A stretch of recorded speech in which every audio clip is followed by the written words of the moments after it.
ডাকসুতে VP পদে লড়ছেন ৬ জন মাদ্রাসা শিক্ষার্থী, যারা আজকে পুরো বাংলাদেশটাতে মাদ্রাসাকে বিভিন্ন সময় জঙ্গি ট্যাগ দিয়ে বিভিন্ন মাদ্রাসার বিশ্ববিদ্যালয়ের সাথে মাদ্রাসার ছাত্রদের একটা দুঃসম্পর্ক তৈরি করার চেষ্টা করেছে। মাদ্রাসার ছাত্রদেরকে বিভিন্ন সময় মৌলবাদ, জঙ্গিবাদ ট্যাগ দিয়ে একটা অন্যরকম পরিস্থিতি সৃষ্টি করতে চেয়েছে। তারা আজকে তাকিয়ে দেখুক, ঢাকা বিশ্ববিদ্যালয়ে ৪৬২ জনকে মনোনয়ন দেওয়া হয়েছে বা বাছাই করা হয়েছে। এর মধ্যে প্রায় ১০০ জনের উপরে যারা মাদ্রাসার ব্যাকগ্রাউন্ড থেকে এসেছে। শুধু তাই নয়, ভিপি পদে বিভিন্নভাবে যে ২০ জন লড়াই করছেন, সেই ২০ জনের প্রত্যেকেই বা অধিকাংশই মাদ্রাসা ব্যাকগ্রাউন্ড থেকে এসেছে। বিশেষ করে যে ১০টি নাম আলোচিত হিসেবে আজকে উপস্থাপিত হচ্ছে, সেই ১০ জনের ৬ জনই হচ্ছে মাদ্রাসার ছাত্র। এবং মাদ্রাসার ছাত্রদেরকে আমরা যখন বিশ্ববিদ্যালয়ে পড়ালেখা করেছি, তখন থেকে মাদ্রাসা ছাত্রদেরকে দমিয়ে রাখার যে পরিকল্পনা ছিল, গত ১৭ বছর ধরে গভর্নমেন্ট মাদ্রাসা ছাত্রদেরকে জঙ্গি বিভিন্ন তকমা দিয়ে যে একটা নিকৃষ্ট জায়গায় নেওয়ার চেষ্টা করেছিল। কিন্তু সেই ফলশ্রুতি ১৭ বছর পরে আজকে পুরো ঢাকা বিশ্ববিদ্যালয় উপভোগ করছে। আপনারা আশ্চর্য হবেন, ঢাকা বিশ্ববিদ্যালয়ে এবার সব থেকে বেশি আলোচিত দুটি নাম, একটি হলো সাদিক কাইয়ুম, আর একটা হচ্ছে বাংলাদেশ জাতীয়তাবাদী ছাত্র দলের প্যানেল মনোনীত ভিপি প্রার্থী আবিদুল ইসলাম খান। তারা দুইজন অত্যন্ত চমৎকারভাবে ঢাকা বিশ্ববিদ্যালয়ের ছাত্রদের মনোরঞ্জন আকর্ষণ করেছে। তারা গত যেই বিপ্লব হয়েছে, সেই বিপ্লবের অন্যতম মাস্টারমাইন্ড হিসাবে তারা নেতৃত্ব দিয়েছেন। তাদের নেতৃত্ব ছাত্রদের হৃদয়ে এতটা বেশি নজর কেড়েছে যে তারা এই ছাত্রদেরকে, অর্থাৎ তাদেরকে এতটা পছন্দ করেছে যে তারা সব থেকে বেশি আলোচিত। এই সাদিক কাইয়ুম এবং আবিদুল ইসলাম খান, তারা দুজনেই মাদ্রাসার ছাত্র। আপনারা আরও জানেন, এই ছাত্র বিপ্লবের আর একজন ব্যক্তিত্ব আব্দুল কাদের, যিনি ইতিমধ্যেই আলোচনায় এসেছেন, তিনিও মাদ্রাসা ব্যাকগ্রাউন্ডের ছাত্র। শুধু তাই নয়, একজন স্বতন্ত্র প্রার্থী দাঁড়িয়েছে মোহাম্মদ জামাল উদ্দিন। আমি জামাল উদ্দিনের ব্যাপারটা এক্সট্রাভাবে প্রশংসা করছি। এই ছেলেটা তার নিজের বাবার কাছে হেফজ করেছে। আল্লাহু আকবার। সাধারণত আমরা যারা ইসলামিক মাইন্ডের, ইসলামিক চিন্তাধারায় যারা আমরা বড় হয়েছি, আমরা আমাদের সন্তানগুলোকে নিজেরা পড়াতে পারি না, বা সন্তানরা আমাদের কাছে ওইভাবে পড়ে না ঠিকঠাক মতো। তারা অন্য টিচারের কাছে পড়ে, কিন্তু বাবার কাছে সন্তান পড়েছে এবং সেখানে সে ভালো একটা ফলাফল তৈরি করেছে। এই রেজাল্টটা খুব কম। সেখানে জামাল উদ্দিন খান, জামাল উদ্দিন স্বতন্ত্র প্রার্থী, তিনি বাবার কাছে হাফেজ হয়েছেন।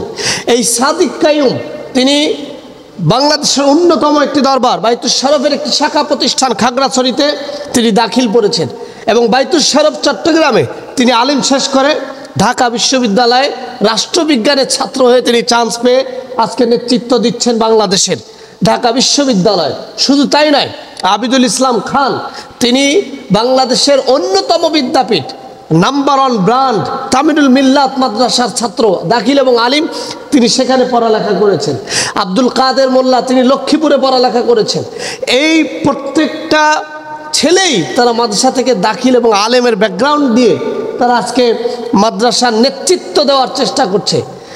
আব্দুল কাদের মোল্লা তিনি বলেছেন, তিনি বলেছেন যে 17 বছর জুলুম শেষে মাদ্রাসা একটি জায়গায় আছে। শুধু তাই নয়, মাদ্রাসা ব্যাকগ্রাউন্ডের ছাত্র দেখলে তৎকালীন গভর্নমেন্ট বিসিএস ক্যাডার হতে দিত না।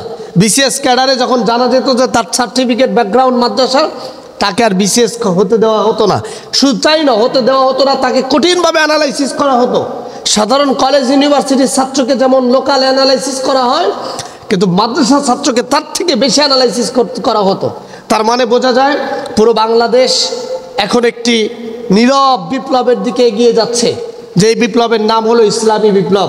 এই চূড়ান্ত বিপ্লব শুধু বাংলাদেশে নয়, সারা পৃথিবীতে বিস্তার লাভ করবে।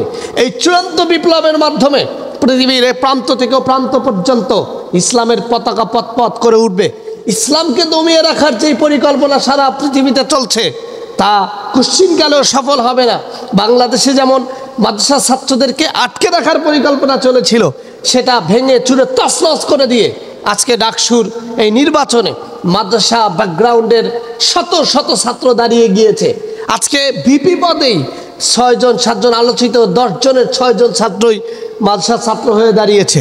ইসলামী স্বতন্ত্র প্রার্থী তিনিও ইসলামী ছাত্র আন্দোলনের স্বতন্ত্র ছাত্র আন্দোলনের প্রার্থী, তিনিও মাদ্রাসা ব্যাকগ্রাউন্ড থেকে এসেছে। এই যে সৌন্দর্য মাদ্রাসা থেকে, যারা বলে মাদ্রাসায় পড়ালেখা হয় না, যারা বলে মাদ্রাসা ছাত্ররা কি পারে, আমি তাদের দৃষ্টি আকর্ষণ করছি, আবার তাদেরকে সতর্ক করছি। মাদ্রাসার ছাত্ররা হলো ব্র্যান্ড, মাদ্রাসার ছাত্ররা হলো অলরাউন্ডার, মাদ্রাসার ছাত্ররা হলো এই বাংলাদেশের আগামী শ্রেষ্ঠ নেতৃত্বকারীর ভবিষ্যৎ। আজকে কলেজ ইউনিভার্সিটি পড়ুয়া ছাত্ররা অথবা পড়ালেখা সারা ছাত্ররা এগুলো চুরি ডাকাতি বদমাইশি করতে করতে পুরো বাংলাদেশটাকে একটা শূন্য কোঠায় নিয়ে যাচ্ছে। আমরা বিশ্বাস করি সাদিক কাইয়ুম, আবিদুল ইসলাম খান, তাদের নেতৃত্বে যদি বাংলাদেশ আসে, তাহলে বাংলাদেশের আবহমান এই চুরি ডাকাতি বদমাইশের পরিবর্তন হবে, একটি সোনার বাংলাদেশ তৈরি হবে। শুধু তাই নয়, আপনারা দেখেছেন ঢাকা বিশ্ববিদ্যালয়ের ইতিহাসে আমার কাছে মনে হয় এটা প্রথম, ডাকসু নির্বাচনে দুইজন বিবি প্রার্থী যারা একে অপরের কঠিন প্রতিদ্বন্দ্বিতা করার সম্ভাবনা আছে, সেই সাদিক কাইয়ুম এবং আবিদুল ইসলাম খান, তারা একে অপরের সাথে মোলাকাত করছে, মোশাহাদা করছে, মহাব্বত করছে, তারা একজন আরেকজনকে দেখে হাসি দিচ্ছে। আবিদুল ইসলাম খান তিনি সাদিক কাইয়ুমকে দেখে জড়িয়ে ধরছে। এই যে মায়া, এই যে ভালোবাসা, এটাই রাজনীতি। রাজনীতি থাকবে রাজনীতির শ্রেষ্ঠত্বে, রাজনীতি থাকবে রাজনীতির মূল কেন্দ্রবিন্দে। আমরা একে অপরের বিরোধিতা করব, আমরা একে অপরের সাথে লড়াই করব, কিন্তু তা হবে ভালোবাসা চিত্তে, তা হবে আনন্দ চিত্তে। একটি বিশ্ববিদ্যালয়কে সাজাবার জন্য যা যা করণীয় আমরা সেটা একে অপরকে করে নিব। আবিদুল ইসলাম খানের একটা কথা আমার ব্যক্তিগতভাবে খুব ভালো লেগেছে, সেটি হলো আমরা হারি কিংবা জিতি, আমরা তো সবাই 5ই আগস্টে জিতে গিয়েছি। এবং শুধু তাই নয়, সাদিক কাইয়ুম তিনিও সুন্দর সুন্দর কথা বলে ইতিমধ্যেই সারা বাংলাদেশে নিজেকে উপস্থাপিত করেছে। এমন শ্রেষ্ঠত্ব, সৌন্দর্য, মিথ্যা প্রভাকাণ্ড বাদ দিয়ে একটি সোনার বাংলাদেশের সোনার নেতৃত্ব যেন এই ডাকসুর এই ভিপি পদ থেকে আসতে পারে, আল্লাহ তাআলা আমাদের প্রত্যেককে সেই জায়গায় শ্রেষ্ঠত্ব এবং উত্তমতা দান করুক।